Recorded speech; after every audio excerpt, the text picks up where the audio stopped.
the decisions the Miami Dolphins make this offseason will have repercussions for the Tennessee Titans. It isn't often that someone outside of the division should be the focus of a Tennessee Titans offseason, but there is a lot of reasons why what happens with the Miami Dolphins will impact the two-toned blue. Obviously, they need a lot of the same help as the Titans, but there is more than just that. The more I looked into it, there are a lot of things the Dolphins could do at different points in the offseason that could have a chain reaction that ultimately affects the Tennessee Titans. Here are the biggest reasons I have so far. What happens with Ryan Tannehill? The NFL is desperate for quarterback talent, and that will only become clearer over the next few months. The Miami Dolphins are in a strange position, that being that they are going to hire a new head coach and bring him onto a team that isn't settled at quarterback. Ryan Tannehill is going to be expensive for a guy that many aren't convinced is the future of that organization.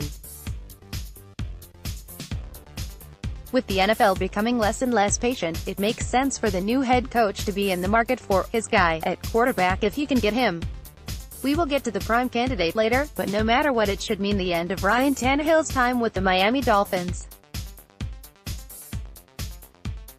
First and foremost, I think he would be one of the best backup QBs in the NFL given his past production. However, I think he is much more likely to get another chance at being a starter in the NFL before being relegated to that status.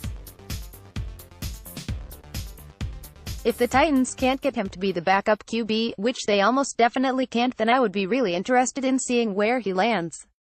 If he hits the market, he is probably going to be the closest thing to a franchise QB available, including Nick Foles, so he is a name that I could see going to Jacksonville.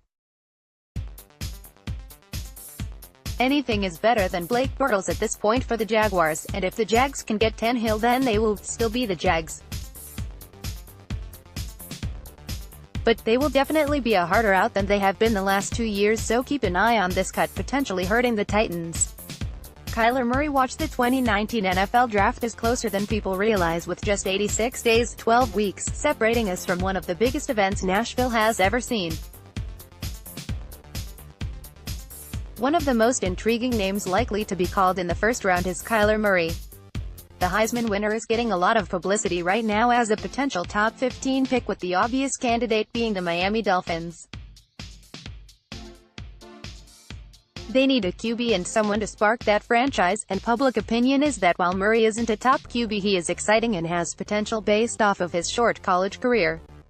Again, this could have big implications for the Titans in April. If you are Tennessee, you want to see these positions go in the top 18 of the NFL Draft: QB, OT, S, CB, T, RB, and ILBs. If a team like the Dolphins, who could definitely use some youth on the edge and DL, passes on that for a QB, it just means that a better prospect falls down the board. Draft they trade for a long time. The rumor was that the Dolphins were in love with Oregon QB Justin Herbert. So much so that several high-level front office members went to see him practice frequently this year. When the news came out that he was going back to school, a bad QB class got significantly worse. If there is a run on QBs, Haskins, Jones, Locke, Murray, before the Dolphins pick at 13, could they look to make a move down to collect future assets? With the draft in Nashville, I wonder if there is a slightly more pressure for the Titans to make a splashy move to make this event a little more memorable. I don't think Robinson would mortgage the future to make the event more fun, but if they offered a day 2 pick in 2020 to make a move up for someone like Ed Oliver, it would definitely make this team better and make a splash. If the Dolphins really are in love with Herbert, then they will need all the ammunition they can get to land him next year. More from Titan-sized Devontae Parker. Watch. One of the most interesting WRs this offseason is Devontae Parker. Did the coaching staff not like him for some reason? Was he hurt this season, or was that a lie told by the team to keep him off the field? How much potential does he have? All of these questions led him to be a prime trade target at the deadline last year, but with no move made, those issues were swept under the rug. Since he is likely going to be cut this offseason, he could be a cheaper option for the Titans at WR if they wanted to find another big body for the outside. Cameron Wake decision. There aren't many older pass rushers I would advocate spending for in free agency, but Cam Wake is one of those guys. Despite only playing half the snaps on defense this year, Wake ended up with 6 sacks. If you look at PFF, he was the 4th most effective pass rusher in the entire league based on a per-snap basis. I would say that there is nearly 0% chance that the Titans are going to bring back Derek Morgan this offseason, and that would put them in need of an edge that can effectively play the run opposite Harold Landry.